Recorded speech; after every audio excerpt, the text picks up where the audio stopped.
रास्ते में नमाज पढ़ने का जब कोई वक्त आता है तो लोगों के लिए मतलब तकलीफ होती है और कुछ लोगों से विरोध होता है। इसलिए मुझे लगता है कि इसमें पुलिस प्रशासन ने ध्यान देने की आवश्यकता है।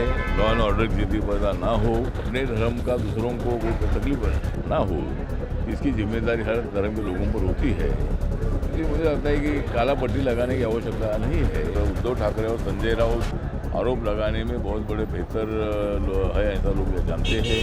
तो हमेशा मोदी जी पर, अमित शाह जी पर वो टीका टिप्पणी करते रहते हैं। एनडीए की सरकार आएगी, यहाँ बीजेपी और जेडीयू और जो हमारा एनडीए के सभी पार्टनर हैं उनकी सरकार आएगी, सत्ता जरूर हमारी आएगी। उद्धव ठाकरे कुछ भी बोलते रहे लेकिन हम सत्ता में आएंगे। कर्नाटक में मल्लिकार्जुन खड़गे जी को मुख्यमंत्री बनाना था तो नहीं बनाया, अभी उनको पार्टी का अध्यक्ष बनाया है। तो मुझे लगता है कि कांग्रेस पार्टी टूट चुकी है। कांग्रेस पार्टी की ताकत एकदम कोलैप्स हो चुकी है और राहुल गांधी जी के नेतृत्व में कांग्रेस को इतनी सफलता मिलने वाली नहीं है। और इसीलिए मुझे लगता है कि कांग्रेस पार्टी ने अगर जरूर दलित का अध्यक्ष किया होगा लेकिन उसका उनको बिल्कुल फायदा होगा नहीं। हम मुसलमान के खिलाफ नहीं हैं, हम मुसलमान को सपोर्ट करते हैं और वक्फ बोर्ड का जो बिल है ये बिल आम मुसलमानों के फायदे का है। नमस्कार, मेरा नाम प्रिंस मिश्रा है और आप लाइव सिटीज़ देख रहे हैं। देखिए, अभी जो है रिपब्लिकन पार्टी ऑफ इंडिया के जो राष्ट्रीय अध्यक्ष हैं रामदास आठवले जो हैं वो बिहार पहुंचे हैं। उन्होंने साफ तौर पे कह दिया है कि बिहार के आने के बाद हमें खुशी है और ऐसे में बिहार की राजनीति अब जो है दलितों को साधने की कोशिश करी जा रही है। वैसे में हम आपको बताते चले जिस तरीके से रामदास आठवले जो हैं वो मोदी के बारे में जो है क्या कुछ कह रहे हैं उनको सुनाते हैं। प्रदेश में सड़क पे नमाज पढ़ने के लिए मना कर दिया गया है। मुझे लगता है कि यहाँ जो मुस्लिम कम्युनिटी है उनको नमाज पढ़ने का अधिकार है, लेकिन जब रास्ते में नमाज पढ़ने का जब कोई वक्त आता है तो लोगों के लिए मतलब तकलीफ होती है और कुछ लोगों से विरोध होता है। इसलिए मुझे लगता है कि इसमें पुलिस प्रशासन ने ध्यान देने की आवश्यकता है। लॉ एंड ऑर्डर की स्थिति पैदा ना हो और लोगों को तकलीफ ना हो, इसके लिए मतलब नमाज पढ़ने का उनको पूरा अधिकार है, लेकिन उसके लिए प्रशासन ने उसमें ध्यान देकर उसमें मार्ग निकालना चाहिए।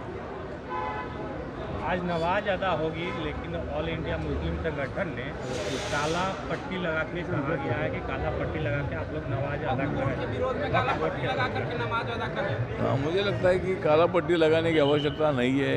यहाँ अपना भारत देश सभी धर्म के लोगों का देश है। हिंदू हो, मुस्लिम हो, बुद्धिस्ट हो, सिख हो, ईसाई हो, जैन हो, सभी धर्मों के लिए अपना अपना वो अधिकार है और अपने धर्म का दूसरों को कोई तकलीफ ना हो, इसकी जिम्मेदारी हर धर्म के लोगों पर होती है। इसलिए मुझे लगता है कि काला पट्टी लगाने की आवश्यकता नहीं है, लेकिन मुस्लिम समाज को नमाज पढ़ने का अधिकार है।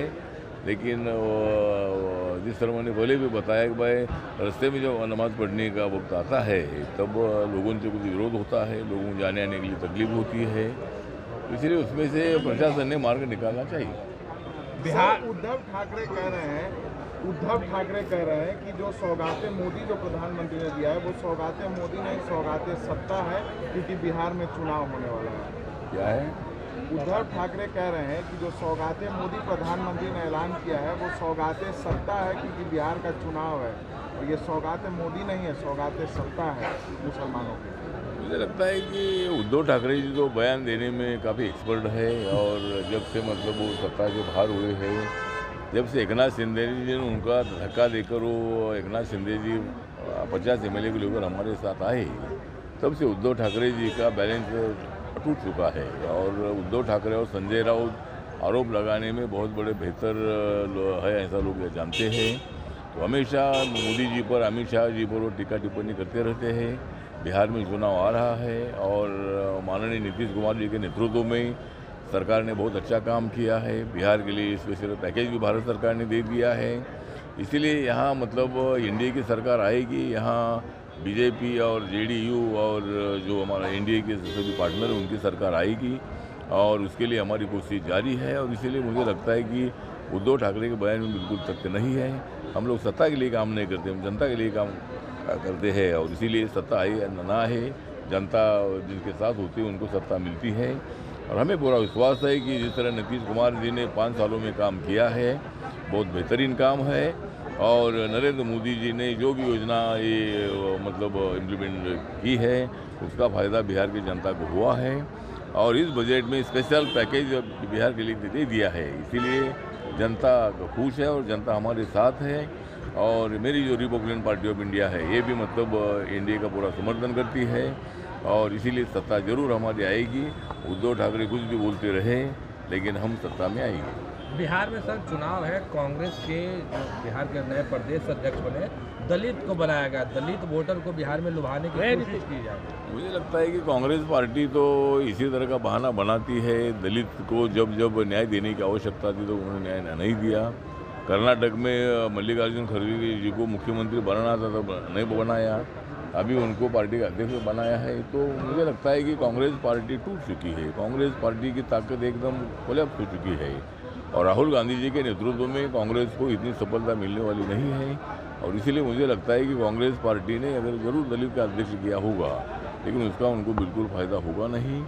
लेकिन नरेंद्र मोदी जी ने आप लोग जानते हैं कि आदरणीय रामनाथ कोविंद जी को राष्ट्रपति बनाया, आदरणीय द्रौपदी मुर्मू जी जो ट्राइबल कम्युनिटी उनको देश का मतलब राष्ट्रपति बनाया है, तो एक बहुत बड़ी बात है। तो इसीलिए मुझे लगता है कि कांग्रेस पार्टी ने जरूर दलित अध्यक्ष बनाया होगा, उसका उनको कोई फायदा होगा नहीं। दलित वोट एनडीए के साथ रहेगा, मोदी जी के साथ रहेगा, नीतीश कुमार जी के साथ रहेगा। शामिल हुए थे, तेजस्वी यादव भी शामिल हुए थे, लेकिन जीतन राम मांझी केंद्रीय मंत्री ने कहा है कि जो लोग वक्फ बोर्ड का जो है संशोधन का विरोध कर रहे हैं वो कठमुल्ले हैं। मुझे लगता है कि वक्फ बोर्ड का विरोध करना इसका मतलब गरीब मुसलमानों का विरोध करना है। भारत सरकार ने जो ये बिल लाया है, ये बिल आम जो मुसलमान है, गरीब मुसलमान है, उनके फायदे के लिए मतलब ये बिल है, ये मुसलमान के खिलाफ नहीं है। कुछ लोगों के हाथ में ये मतलब वक्फ बोर्ड का पूरा प्रॉपर्टी है और उसका फ़ायदा गरीब मुसलमानों को होता नहीं है, इसीलिए ये बिल लाया गया है। और इसलिए मुझे लगता है कि जो जिस तरह कांग्रेस पार्टी और आरजेडी इसका विरोध कर रही है तो उस विरोध में बिल्कुल तथ्य नहीं है। हम मुसलमान के खिलाफ नहीं हैं, हम मुसलमान को सपोर्ट करते हैं। माननीय नरेंद्र मोदी जी ने मुसलमानों के प्रोग्राम में जाकर उन्होंने मतलब उनको पूरा सपोर्ट करने का वादा किया है। अभी भी जो गरीब मुसलमान है, जो रमज़ान चल रहा है, इस रमज़ान में हज़ारों मुसलमानों को मतलब जो किट है वो बांटने का भी निर्णय सरकार ने लिया है। और इसीलिए मुझे लगता है कि हम मुसलमानों के खिलाफ नहीं है और वक्फ बोर्ड का जो बिल है ये बिल आम मुसलमानों के फायदे का है। तो आपने सुना किस तरीके से जो है रामदास आठवले जो हैं उन्होंने मोदी को लेकर कह दिया है कि जिस तरीके से नरेंद्र मोदी ने मुस्लिमों को लेकर काम किया है, वक्फ बोर्ड को लेकर काम किया है, वो कहीं से भी बिल्कुल जायज़ है और कहीं से भी अनुचित नहीं है। ऐसे में जो भी लोग विरोध कर रहे हैं वो जो है सिर्फ अपनी राजनीतिक रोटियां सेक रहे हैं। वहीं दलितों को लेकर इन्होंने साफ तौर पे कह दिया है कि जिस तरीके से दलितों की बात और हमारी जो विचारधारा है भीमराव अंबेडकर के विचारधाराओं पर हम लोग चलते हैं, ऐसे में बिहार की राजनीति जो है अब गर्माहट हो रही है क्योंकि 2025 में जो है बिहार में विधानसभा चुनाव होना है। ऐसे में अब तमाम जो पार्टियां हैं वो तमाम लोग जो हैं अब दलितों की वोट बैंक को साधने की कोशिश कर रहे हैं। ऐसे में हम आपको बता दे रहे हैं कि राष्ट्रीय रिपब्लिकन पार्टी ऑफ इंडिया जो है वो बिहार पहुंची है। अब बिहार में वो दस्तक दी है और उन्होंने साफ तौर पे कह दिया कि आने वाले समय में हमारी मजबूती आपको देखने को मिल सकता है। वहीं वक्फ बोर्ड को लेकर उन्होंने साफ तौर पे स्पष्ट कर दिया है कि जो मोदी कैबिनेट से जो फैसला आया वो सर्वमान्य है। ऐसे में जो भी लोग कर रहे हैं राजनीति कर रहे हैं। ऐसे में आप लोगों को क्या लग रहा है कमेंट बॉक्स में जरूर बताइएगा। बने रहिएगा लाइव सिटीज़ पर। धन्यवाद।